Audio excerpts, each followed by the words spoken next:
اعوذ باللہ من الشیطان الرجیم بسم اللہ الرحمن الرحیم رب اشرح لی صدری ویسر لی امری واحلل عقدۃ من لسانی یفقہوا قولی رب یسر ولا تعسر وتمم بالخیر آمین یا رب العالمین۔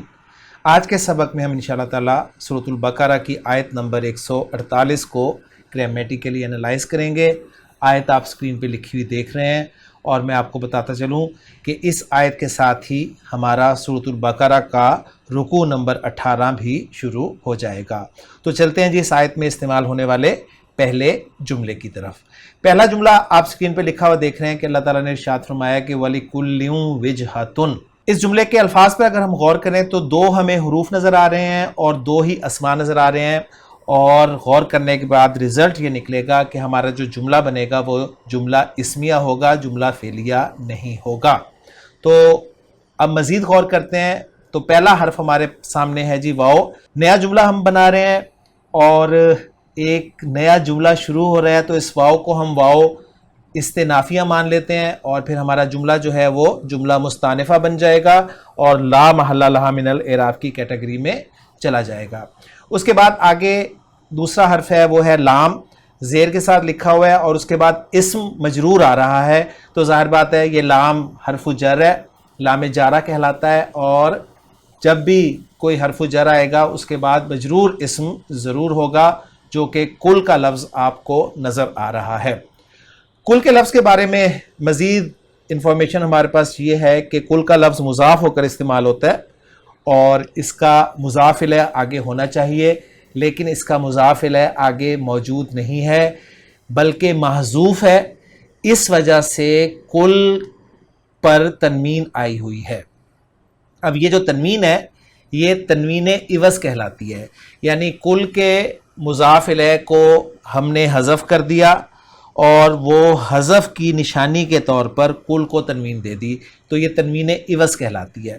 تو گویا کل کا مضاف الیہ یہ ہمیں ملے گا تراجم میں، تو جیسے کہ میں آپ کے سامنے انشاءاللہ تعالیٰ ترجمہ رکھوں گا تو بات بالکل کلیئر ہو جائے گی۔ بہرحال اگلا لفظ جو ہے وجہتن، اس پہ ہم تھوڑی سی بات کر لیتے ہیں۔ وجہتن لفظ کے حوالے سے خان صاحب کی ڈکشنری میں ہمیں معلومات جو مل رہی ہیں وہ یہ ہیں کہ جہتن لفظ جو ہے اس کی جمع ہے یہ وجہتن۔ جہت ہم اردو میں بھی استعمال کرتے ہیں سمت کے لیے، تو خان صاحب نے کہا ہے کہ جی جہتن اس کی جمع وجہتن ہے، اور یہ اسم ذات ہے، توجہ کرنے کی سمت، یہ ترجمہ انہوں نے اس کا کیا، اور آیت کا ریفرنس بھی خان صاحب نے یہی دیا ہے۔ لیکن اس کے حوالے سے میں مزید کچھ انفارمیشن آپ کے لیے لایا ہوں، جو کہ نیچے آپ کو لکھی ہوئی نظر آ رہی ہے کہ الوجہۃ وزنھا فعلۃ من المواجہۃ، یعنی الوجہ جو ہے اس کا وزن فعلہ ہے، یعنی فعلتن کے وزن پہ ہے، اگر الف لام ہٹا دوں تو وجہتن بنتا ہے اور وزن بنے گا اس کا فعلتن، اور یہ مواجہہ جو ہے مصدر اس سے یہ نکلا ہے، اور پھر اس کے معنی ہوں گے توجہ کرنا، اور اگر اسم کے معنی ملیں، اسم ذات کے معنی ملیں تو پھر توجہ اس کا مطلب بنتا ہے۔ ٹھیک ہے، مزید بات آگے انشاءاللہ تعالیٰ آ جائے گی، جو کہ آپ پوائنٹ نمبر 1 کی صورت میں نیچے دیکھ رہے ہیں کہ وجہتن مصدر ہے بمعنی توجہ، اس صورت میں معنی درست نہیں، اس لیے مقصود یہ نہیں ہے کہ ہر امت کے لیے توجہ ہے، بلکہ مراد متوجہ الیہ ہے، یعنی جس کی جانب توجہ کی جائے۔ مزید اوپر جائیں پھر تو آپ کو نظر آئے گا کہ والوجہۃ والجہۃ والوجہ، یہ تین الفاظ جو ہیں یعنی الوجہۃ، الجہۃ اور الوجہ، یہ بمعنی واحد یعنی ایک ہی معنی میں ہیں، اور اس سے مراد کیا ہے؟ والمراد القبلۃ، یعنی اس سے مراد جو ہے وہ قبلہ ہے۔ پھر نیچے اردو کی طرف آئیں کہ قبلہ کا اضافہ کر کے جواب دے دیا کہ معنی مصدری مراد نہیں ہے، مراد ظرف مکان ہے جس کو قبلہ کہا جاتا ہے۔ تو اب ہمیں اس جملے کی ٹرانسلیشن کرنے میں انشاءاللہ تعالی آسانی ہوگی کہ وَلِكُلٍّ وِجْهَةٌ، لفظی ترجمہ میں کروں گا، اور ہر ایک کے لیے ایک سمت ہے۔ اچھا، اب ہر ایک کون ہے؟ صحیح ہے، وہ مضاف الیہ جو محذوف مانا گیا ہے اس کو کسی نے قوم قرار دیا ہے، پھر ترجمہ بنتا ہے ہر قوم کے لیے ایک سمت ہے۔ یہ سب سے آسان توجیہ ہے جو میں نے آپ کے سامنے رکھ دی ہے، اور مزید بتا دیتا ہوں کہ کل لفظ کا مضاف الیہ قوم یا مسلمین محذوف ہے۔ اگر اس کا مضاف الیہ ہم قوم بنائیں تو پھر معنی یہ ہوں گے کہ ہر قوم کے لیے، خواہ اس کا تعلق یہود سے ہو یا نصارہ سے ہو، ان کے لیے نماز میں منہ کرنے کے لیے جہت مقرر کی گئی ہے. اور اس کا مضاف الیہ اگر مسلمین محذوف مانے تو پھر معنی یہ ہوں گے کہ مسلمانوں کے ہر سمت میں رہنے والے لوگوں کے لیے خانہ کعبہ کی ایک جہت مقرر کی گئی ہے، خواہ وہ جنوب و شمال میں بسنے والے ہوں یا مشرق و مغرب میں، وہ اس کی طرف منہ کر کے نماز پڑھتے ہیں. تو الحمدللہ جی اس پہلے جملے کا ترجمہ ہمارے سامنے ہو گیا، لیکن ہم نے اس کے پارٹس کو ابھی ذکر نہیں کیا، تو پارٹس بھی دیکھ لیتے ہیں جی. پارٹس پر اگر بات کریں تو لکلن جو ہے یہ جار مجرور کا مجموعہ ہے، اور ہم جانتے ہیں کہ جملہ اسمیہ جو ہم پہلے طے کر چکے ہیں کہ ہم اس جملے کو بنانے لگے ہیں، جملہ اسمیہ کے جو دو مین پارٹس ہیں مبتدا اور خبر، ان کے حوالے سے بات کریں تو جار مجرور ہم جانتے ہیں کہ کبھی بھی مبتدا نہیں بن سکتا. وہ خبر کی غیر موجودگی میں خبر تو بن جاتا ہے لیکن مبتدا کبھی بھی نہیں بن سکتا. تو جار مجرور کو ہم یہاں پر خبر مقدم قرار دے دیں گے اور وجہتن کو مبتدا مؤخر قرار دے دیں گے، اور مبتدا مؤخر اپنی خبر مقدم کے ساتھ مل کر جملہ اسمیہ بن جائے گا، جملہ اسمیہ خبریہ ہوگا. اور چونکہ واو کو ہم نے استنافیہ مانا ہے تو جملہ اسمیہ خبریہ یہ جملہ مستانفہ بن جائے گا، لہٰذا لا محل لہا من الاعراب کی کیٹیگری میں چلا جائے گا. اب یہ ساری بات کس طریقے سے گرامیٹیکلی آپ کے سامنے آئے گی وہ میں نے آپ کے لیے اسکرین تیار کر دی ہے.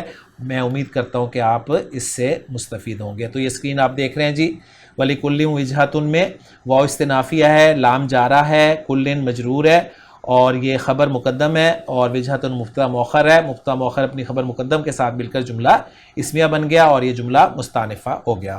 تو الحمدللہ ساری ورکنگ میں نے آپ کے سامنے کر دی ہے. اب چلتے ہیں جی اس آیت میں استعمال ہونے والے دوسرے جملے کی طرف.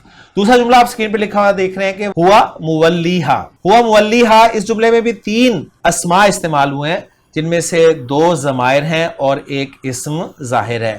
اسم ظاہر کے مقابلے میں اسم ضمیر ہوگا، ذہن میں رکھیے گا. ہوا اور کلر میں ہے اور ہا جو ہے وہ اور کلر میں ہے. ہوا والنٹ کلر میں ہے، اور ہم جانتے ہیں کہ والنٹ کلر جو ہے ہم ضمیر مرفوع منفصل کے لیے استعمال کرتے ہیں.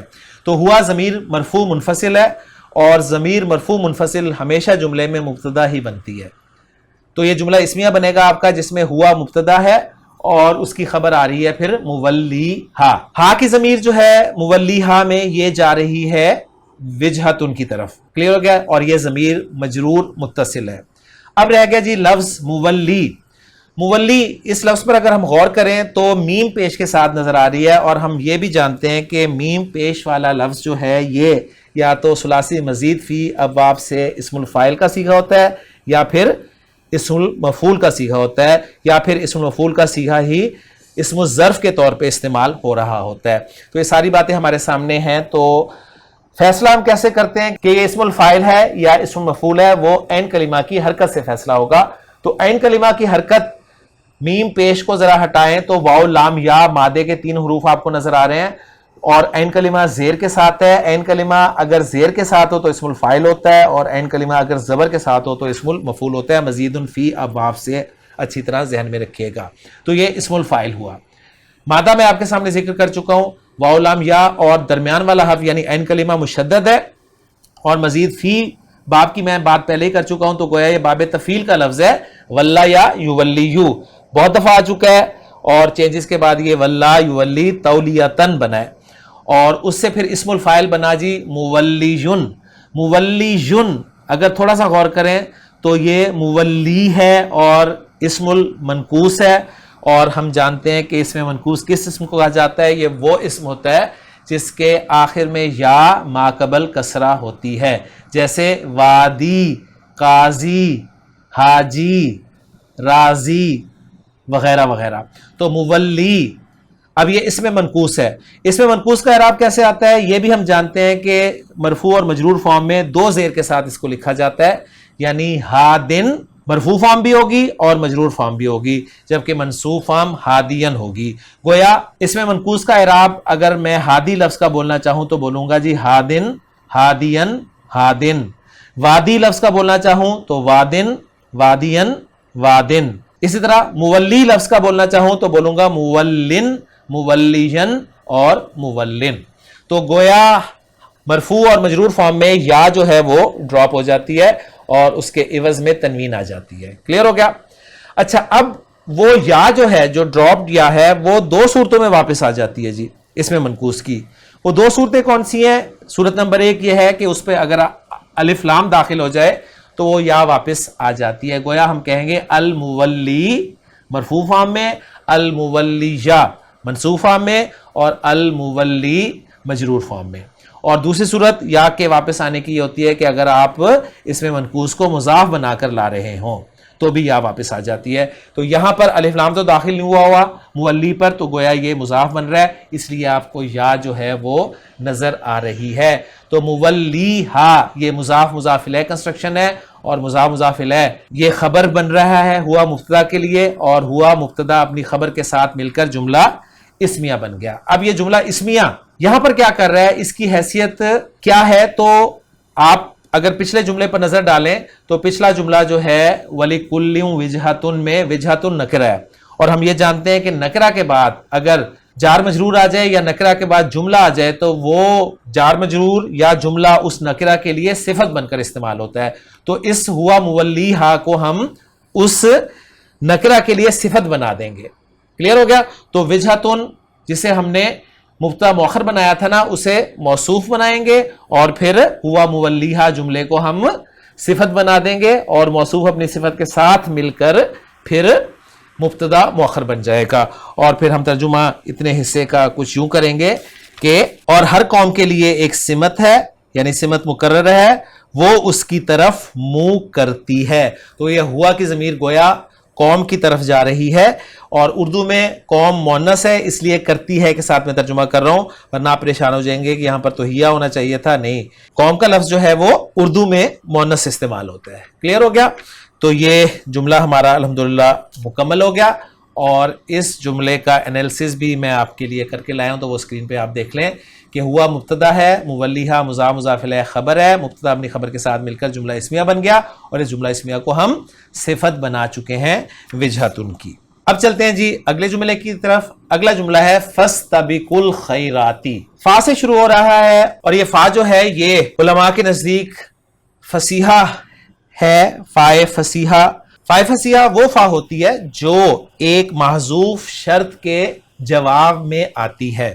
یعنی ہم جانتے ہیں کہ جملہ شرطیہ جو ہوتا ہے اس کے جواب پر فا داخل ہوتی ہے نا، اور کب کب داخل ہوتی ہے؟ جب جواب یا جزا جو ہے وہ جملہ اسمیہ ہو، یا وہ امر ہو یا نہیں ہو. موٹی دو چیزیں آپ ذہن میں رکھیے گا، ٹھیک ہے؟ تو وہ فا جزائیہ کہلاتی ہے، اور جزائیہ اس صورت میں اس فا کو کہتے ہیں جب شرط جو ہے وہ مذکور ہوتی ہے، ذکر کی جا رہی ہوتی ہے.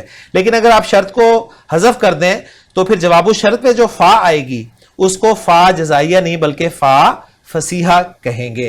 تو یہ فا فصیحہ گویا اس سے پہلے ایک شرط والا جملہ جو ہے وہ محذوف ہے. بہرحال آگے چلتے ہیں. اب اس فا کا ترجمہ ہم پس کے ساتھ ہی کریں گے.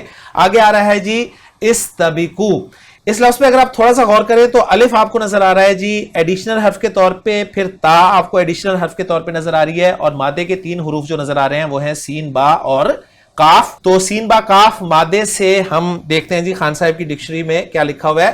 باب افتعال میں وہ اس کو لے کر آئے ہیں کہ افتعالہ کے وزن پہ یہ بنے گا جی سین با کاف مادے کو ہم ڈالیں تو استبقا ماضی اور مضارع بنے گا یستبقوا، اور مصدر بنے گا استباقن. اس کے معنی ہوں گے اہتمام سے آگے نکلنا، یعنی آگے نکلنے کا مقابلہ کرنا، دوڑ لگانا. اور اس کے لیے سورہ یوسف کی مثال انہوں نے ریفرنس کے طور پہ دی ہے. تو اس سے یہ فعل امر بن رہا ہے جی استبقوا، استبقا یستبقوا استبقوا. باب افتعال کا حمزہ حمزۃ الوصل ہوتا ہے، اور فعل امر میں ظاہر بات ہے حمزۃ الوصل ہی استعمال ہوگا، اس لیے میں حمزہ کی حرکت نہیں پڑھ رہا اور فاستبقوا پڑھ رہا ہوں. واو جو ہے سیان کلر میں یہ اس کا فاعل ہے، اور ہم جانتے ہیں کہ فعل امر جب بھی آتا ہے اس کا فاعل جو ہے وہ ساتھ ہی ہوتا ہے. تو واو فاعل ضمیر مرفوع متصل. استبقوا تم آگے بڑھو، تم دوڑ لگاؤ. اچھا کس چیز میں دوڑ لگاؤ، کس کی طرف دوڑ لگاؤ وہ ہمیں چاہیے. تو الا کے ساتھ اصل میں استعمال ہوتا ہے، لیکن یہاں پر الا جو ہے وہ حذف کیا گیا ہے اور الخیرات کو یہاں پر ذکر کر دیا گیا. اگر ہم الخیرات کو مفعول کے طور پر لیں تو منصوب فارم بالکل یہی آئے گی، اور اگر الا کو محذوف مان لیں تو مجرور فارم بھی یہی ہوگی، کیونکہ الخیرات جو ہے یہ جمع سالم مؤنث کا لفظ ہے، اور جمع سالم مؤنث کا لفظ ہم جانتے ہیں کہ آتی آواز کے ساتھ ہی منصوب اور مجرور ہوتا ہے. تو بہرحال اسے ہم مفعول بہ بنا لیں تو یہ منصوب قرار دیا جائے گا، اور اگر الہ محذوف حرف جر کی وجہ سے مجرور مانے تو پھر یہ مجرور ہی قرار دیا جائے گا. بہرحال استبقوا الخیراتی جو ہے یہ آپ کا فعل فاعل و مفعول بہ بن کے جملہ فعلیہ انشائیہ بن گیا، اور اس کو ہم جواب الشرط کے طور پر لے رہے ہیں. تو یہ جملہ جو ہے یہ محلاً مجزوم قرار دیا جائے گا کیونکہ اس جواب پر یا جزا پر فا داخل ہوا ہے. یہ ساری ورکنگ میں آپ کے سامنے کر کے لایا ہوں، تو دیکھتے ہیں جی اگلی اسکرین پر. فاستبقوا الخیراتی میں فا فصیحہ، استبقوا فعل، واو فاعل، الخیراتی مفعول. فعل اپنے فاعل اور مفعول بہ سے مل کر جملہ فعلیہ بن گیا، اور فصیحہ بتا رہی ہے فا کہ یہ ایک محذوف شرط کا جواب ہے. تو الحمدللہ یہ جملہ بھی ہو گیا. اب چلتے ہیں اگلے جملے کی طرف، اور اگلا جملہ ہے اینما تکونوا یأتی بکم اللہ جمیعا. اینا اس میں اور اس میں استفہام کے طور پہ استعمال ہوتا ہے، لیکن اگر ہم تھوڑا سا غور کریں تو آگے جو تکونو آ رہا ہے فعل وہ اخف یا مجزوم استعمال ہو رہا ہے. تو یہاں ہمیں پتا چلا کہ اینا جو ہے شرط کے لیے بھی استعمال ہوتا ہے، اور جب یہ شرط کے لیے استعمال ہوتا ہے تو یہ دو فعلوں کو جزم دیتا ہے. گرامر والوں کے مطابق، ہمارے مطابق یہ دو فعل مضارع جو ہوں گے ان کو یہ اخف کرے گا. اینا شرطیہ کے ساتھ تاکید کے لیے ما کا اضافہ کر دیا جاتا ہے. ویسے ملا کر اس لفظ کو اینا ما اکٹھا لکھا جاتا ہے، لیکن قرآن مجید کا اپنا ایک رسم الخط ہے. قرآن مجید میں اکٹھا بھی لکھا گیا ہے، لیکن قرآن مجید میں اس مقام پر اینا ما کو الگ الگ کر کے لکھا گیا ہے. تو اینا کے ویسے معنی استفہام کے طور پہ کہاں کے ہیں، لیکن جب شرط کے لیے آئے گا تو جہاں معنی میں استعمال ہوگا، اور ما کی وجہ سے جہاں بھی اس کا ہم ترجمہ کریں گے، یعنی تاکید کے لیے آیا یہ ما. صحیح ہو گیا. اب یہ جملے میں کیا بن رہا ہے، بہرحال آگے دیکھتے ہیں. تکونو فعل مضارع مجزوم آپ کو نظر آ رہا ہے، جس میں تا علامت مضارع ہے، کاف واو نون مادے کے 3 حروف ہیں، اور واو جو ہے سیان کلر میں یہ اس کا فاعل ہے، ضمیر مرفوع متصل. تکونو فعل ناقص اپنے اسم کے ساتھ یہاں پر استعمال ہوا ہے. اب تکونو کی خبر کیا ہے؟ تو تکونو کی خبر ہمیں چاہیے تو اینا ظرف کے طور پر ہم لیں گے یہاں پر، اور فعل ناقص کی خبر مقدم قرار دے دیں گے. تو فعل ناقص اپنی خبر مقدم اور اسم مؤخر کے ساتھ مل کر یہ شرط ہو گیا. صحیح ہے، یہ شرط ہو گیا. اینما تکونو، اور ترجمہ میں کروں گا کہ جہاں کہیں بھی تم ہوگے، یہ اتنا حصہ شرط ہو گیا. اب جواب شرط ہمیں چاہیے تو وہ آ رہا ہے یأتی بکم اللہ جمیعا. اب جواب شرط میں فعل مضارع آ رہا ہے جو کہ یأتی تھا، اتا یأتی آنا، یأتی یا کے ساتھ. لیکن جب فعل ناقص یعنی وہ فعل جس کے آخر میں واو یا آ جائے، جب وہ مجزوم یا اخف ہوگا تو حرف علت یعنی واو یا کو ڈراپ کر دیا جاتا ہے. تو یہ رہ گیا جی یأتی. اس کے معنی آنا کے ہوتے ہیں، لیکن جب یہ با کی پریپوزیشن کے ساتھ استعمال ہوتا ہے تو اس کے معنی پھر ہو جاتے ہیں لانا. تو یہاں پر با کی پریپوزیشن کے ساتھ استعمال ہو رہا ہے یأتی بکم، وہ لے آئے گا تمہیں. لفظی ترجمہ یہ ہوگا. اب وہ جو ہے اس کو ظاہر کر دیا گیا اس میں جلالہ کے طور پر، کیونکہ یاتی کا فاعل جو ہے وہ مرفوع ہوگا، اور وہ اس میں جلالہ ہمیں مرفوع نظر آ رہا ہے. سیغہ نمبر 1 تھا تو اس کا فاعل آگے آ سکتا تھا. تو یأتی بکم اللہ، اللہ تمہیں لے آئے گا، اور پھر جمیعاً لا کر حال بنا دیا گیا کم کی ضمیر کا، کہ تم سب کو، یعنی اکٹھا کر کے اللہ تعالیٰ تم سب کو لے آئے گا. تو یہ جواب الشرط ہو گیا، اور جواب الشرط جو ہے یہ محلاً مجزوم قرار دیا جائے گا، اور شرط اپنے جواب الشرط کے ساتھ مل کر جملہ شرطیہ ہو گیا. اور یہ سارا انالیسس بھی میں آپ کے لیے کر کے لایا ہوں. تو اگلی اسکرین پر آپ دیکھ سکتے ہیں کہ اینما تکونوا یأتی بکم اللہ جمیعاً. سارا انالیسس میں نے آپ کے لیے کر دیا جی. اینما کو میں نے خبر کانا قرار دیا ہے، تکونوا فعل ناقص ہے جس میں واو جو ہے اسم کانا ہے، اور فعل ناقص اپنے اسم اور خبر کے ساتھ مل کر جملہ فعلیہ بن رہا ہے، اور جملہ فعلیہ بن کے شرط بن گیا. اب جب شرط آ گیا تو جواب الشرط چاہیے. جواب الشرط جو ہے وہ بھی جملہ فعلیہ ہے جس میں یأتی فعل ہے، اور بکم جار مجرور متعلق ہے فعل کے، اور اس میں جلالہ جو ہے فاعل ہے، اور جمیعاً حال ہے. فعل اپنے فاعل اور متعلق سے مل کر جملہ فعلیہ ہو کر جزا بن گیا، اور شرط اور جزا مل کر جملہ شرطیہ بن گیا. تو الحمدللہ جی یہ جملہ بھی ہمارا اینالائز ہو گیا. اب چلتے ہیں ہم اس آیت کے آخری جملے کی طرف جو کہ بہت آسان سمپل سا جملہ ہے، ان اللہ علی کل شیء قدیر۔ انا حرف از حروف مشبہ بالفعل ہے، اس کا ایک اسم ہوگا، ایک خبر ہوگی، انا کا اسم منصوب ہوگا اور خبر مرفوع ہوگی، تو لفظ جلالہ منصوب نظر آ رہا ہے تو یہ انا کا اسم ہو گیا، اور قدیر لفظ جو ہے یہ مرفوع نظر آ رہا ہے، یہ انا کی خبر ہوگی۔ علی کل شیء جو ہے یہ جار مجرور متعلق ہو جائے گا قدیر کے، کیونکہ جار مجرور جن 8 چیزوں کے متعلق ہوتا ہے اس میں صفت مشبہ بھی ایک چیز ہوتی ہے۔ علی حرف جر ہے، کلی مضاف ہے، شیء مضاف الیہ ہے، مضاف الیہ مل کر مجرور ہو گیا اور جار اپنے مجرور کے ساتھ مل کر قدیر کے متعلق ہو گیا، اور سمپل جملہ ہے، بے شک اللہ تعالیٰ ہر چیز پر قادر ہے۔ یہ انالیسس بھی میں نے آپ کے لیے کر دیا ہے۔ انا حرف از حروف مشبہ بالفعل، لفظ جلالہ اسم انا، قدیر خبر انا، علی جار کل شیء مضاف الیہ مجرور متعلق ہو گئے قدیر کے، اور انا اپنے اسم اور خبر کے ساتھ مل کر جملہ اسمیہ خبریہ بن گیا، اور اس جملے کو ہم مستانفہ قرار دیں گے، لا محل لہا من الاعراب کی کیٹیگری میں چلا جائے گا۔ اب اس آیت کا ہم ایتھینٹک ترجمہ دیکھ لیتے ہیں کہ وَلِكُلٍّ وِجْهَةٌ ہوا مولیہا، اور ہر ایک کے لیے ایک سمت ہے جس کی طرف وہ منہ پھیرنے والا ہے۔ فَاسْتَبِقُوا الْخَيْرَاتِ، سو نیکیوں میں ایک دوسرے سے آگے بڑھو، اَيْنَمَا تَكُونُوا، تم جہاں کہیں ہوگے، یأتی بکم اللہ جمیعا، اللہ تمہیں اکٹھا کر کے لے آئے گا، ان اللہ علی کل شیء قدیر، بے شک اللہ ہر چیز پر پوری طرح قادر ہے۔ تو الحمدللہ جی ہماری آیت مکمل ہو گئی ہے۔ انشاءاللہ تعالی اعراب القرآن سلسلے میں سورۃ البقرہ کی اگلی آیت کے ساتھ اگلے لیکچر میں آپ سے ملاقات ہوگی۔ سبحانک اللہم و بحمدک، اشہد ان لا الہ الا انت، استغفرک و اتوب الیک۔